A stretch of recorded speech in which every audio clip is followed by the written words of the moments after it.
Uh-oh. Oh, that's ginger. It's ginger. It's 100% ginger. You're right, fresh ginger. They're not very keen on the taste of fresh ginger. Let's find out if Malika can change their minds. I find it a bit spicy. Because ginger is an important ingredient in fish tagine. As well as fresh ginger, you'll need saffron, vegetable stock, an egg, chili flakes, ground ginger, fresh coriander, spring onions, garlic, a lemon, water, breadcrumbs, white fish, and black pepper. First, put some fish into a plastic food bag and peel the papery skin off a garlic clove. If you find this tricky, ask a grown-up to help. So now I am just putting my garlic in the wee bag, and now I'm going to smash it. Wow, that's noisy.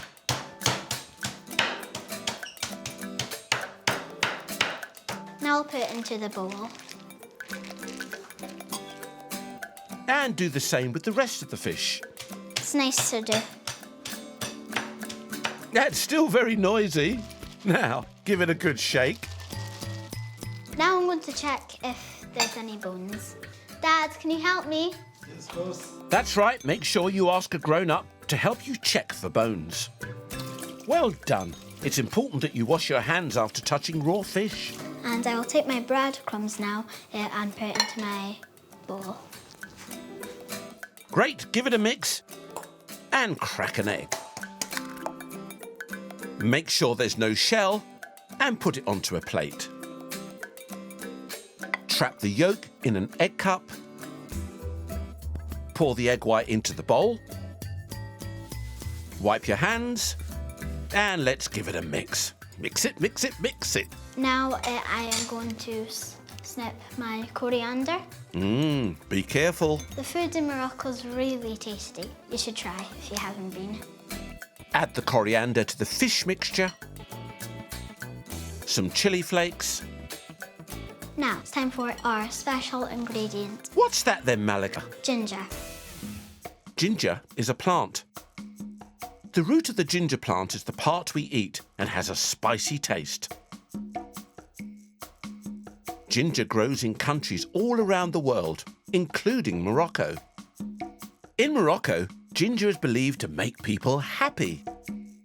And many Moroccans even drink a special type of ginger tea.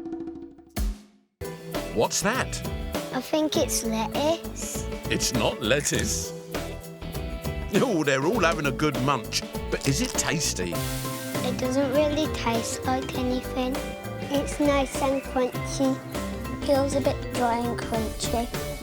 I don't like it. I like it. Great stuff, Izzy. It's Savoy cabbage. I think it will taste different if it's cooked. I don't really like the taste. Oh dear, not everyone likes it.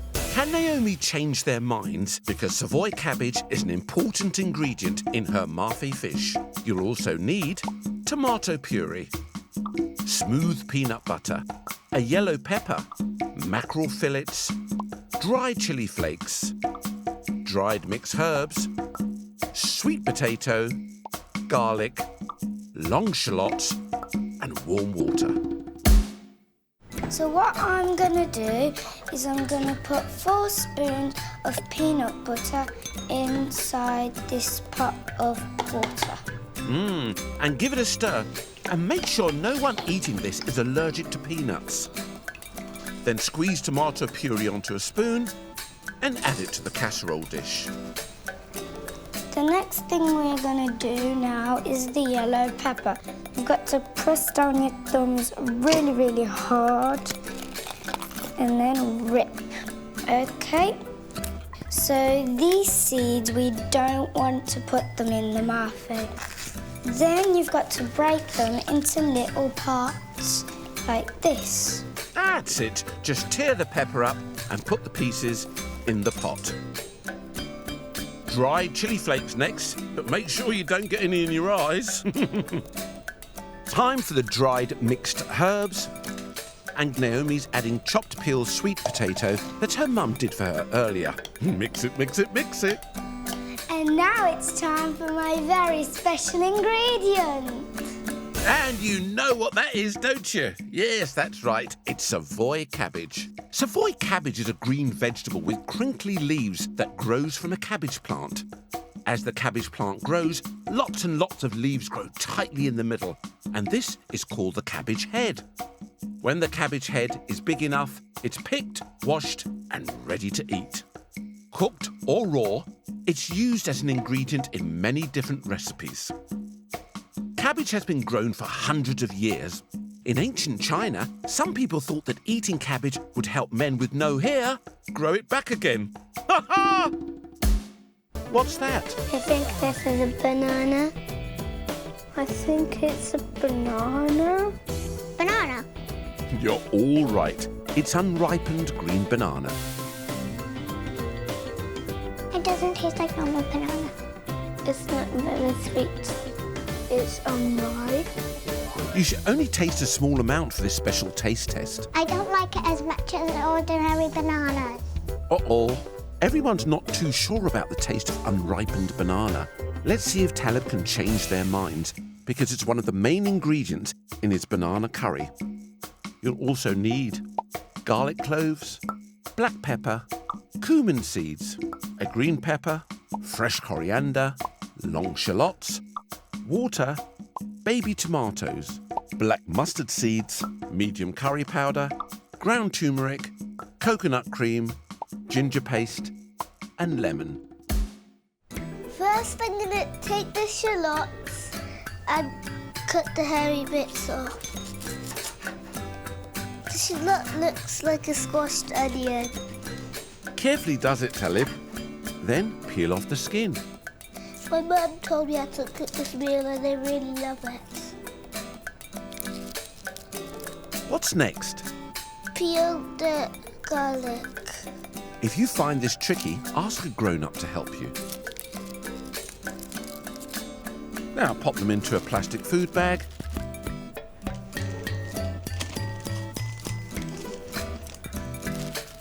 And bash them with a rolling pin into small pieces. This is for bashing the bag. Remember, you can wash the bag out afterwards to use it again. Then tip everything into the casserole dish and grind in some black pepper.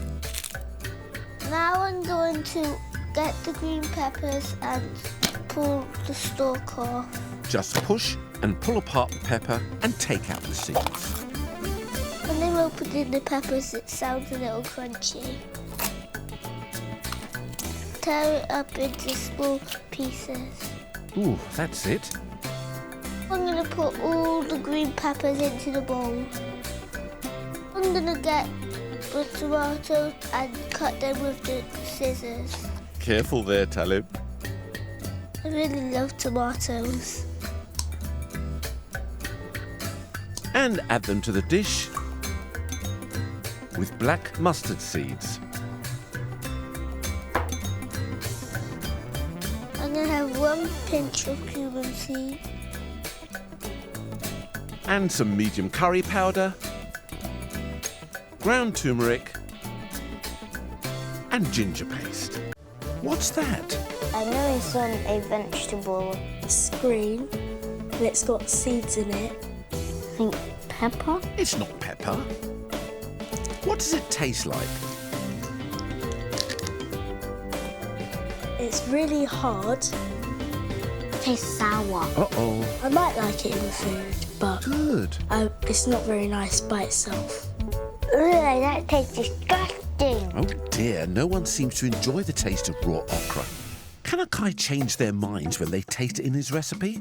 You'll also need hot paprika, stock powder, tinned chopped tomatoes, baby spinach leaves, cooked roast chicken breasts, tomato puree, warm water, long shallots, ginger paste, black pepper, and garlic cloves. The first thing I am going to do is pour the chopped tomatoes into the dish. Next I am going to put the tomato puree onto the spoon and into the dish. Nicely done, Akai. I'm going to do 3 spoons of ginger. That's it. Just add the ginger paste to the casserole dish. I'm mixing it now. What's next? Peel off the garlic. Just peel the papery skin off the garlic cloves. If you find this tricky, ask a grown-up to help. Now I've finished the garlic, now I'm going to do the shallots. Carefully cut the ends off the shallots. I'm going to peel it. Yeah, great peeling, Akai.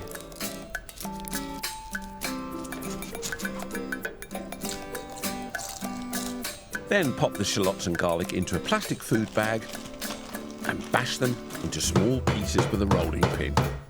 Put your fingers! Don't forget, you can always wash your bag out to use it again later.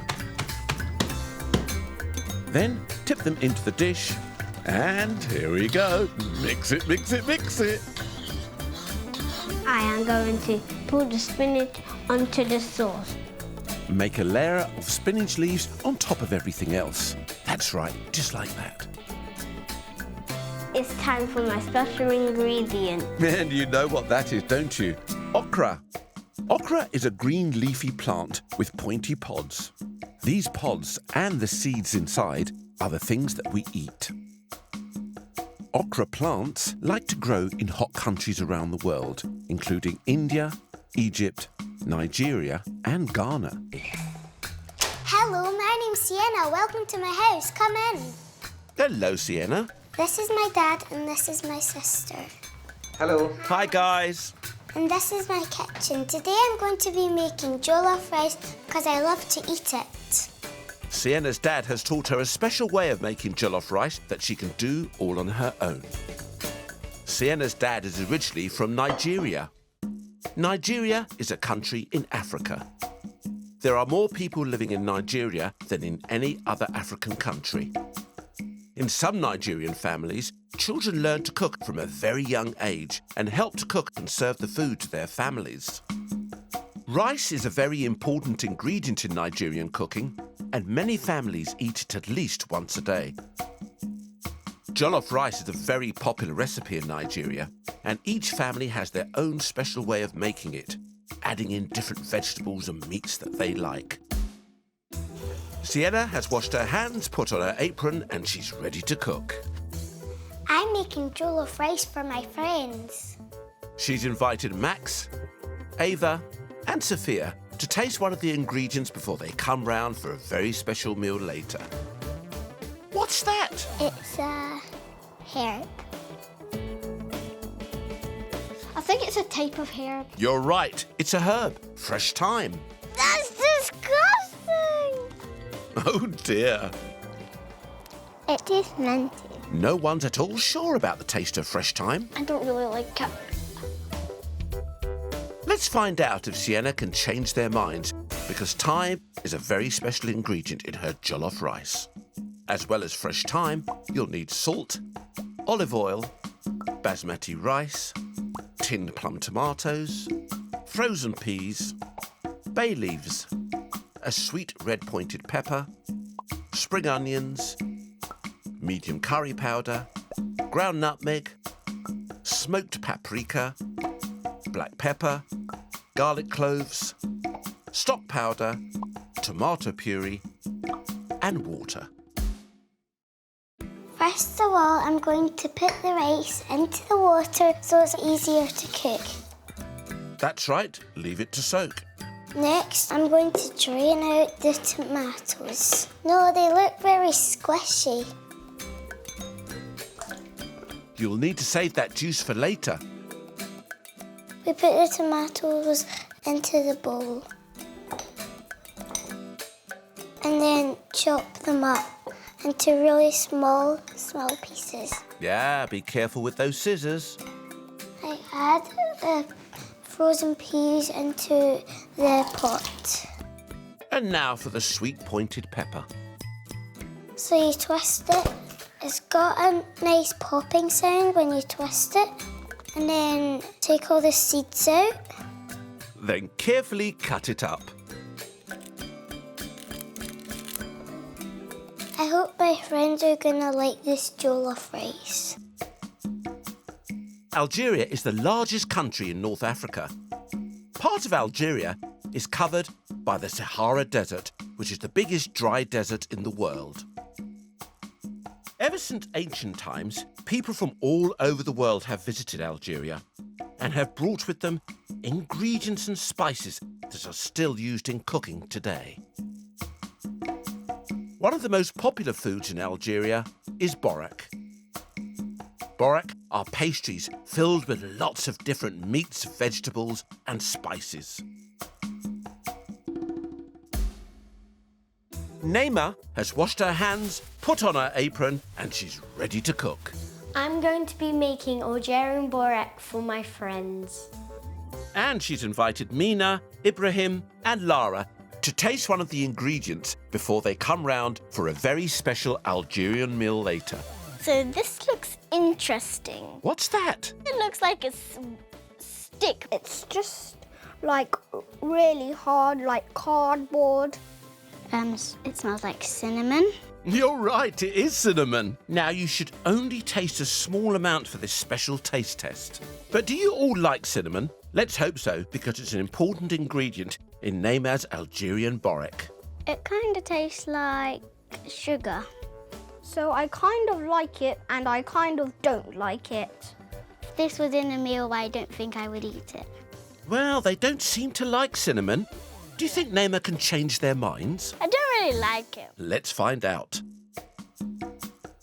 As well as cinnamon, you'll need an egg, black pepper, spring onions, fresh coriander, olive oil, cheese triangles, cooked minced beef, spring rolled or phyllo pastry, black olives and peeled cooked potato. So first we're going to be taking the cheese and we're going to peel the foil off the cheese and then break it. Next we're going to be ripping up some olives. Now what? We're going to be smashing up these potatoes. My dad cooked these potatoes earlier so they can be nice and soft. Squishing them in a food bag is a great idea, Naima. Tip them into a bowl, trim the ends off spring onions, and carefully cut them into small pieces. Now, what's next? Now I'm gonna get the mincemeat from the fridge. And my dad made this earlier.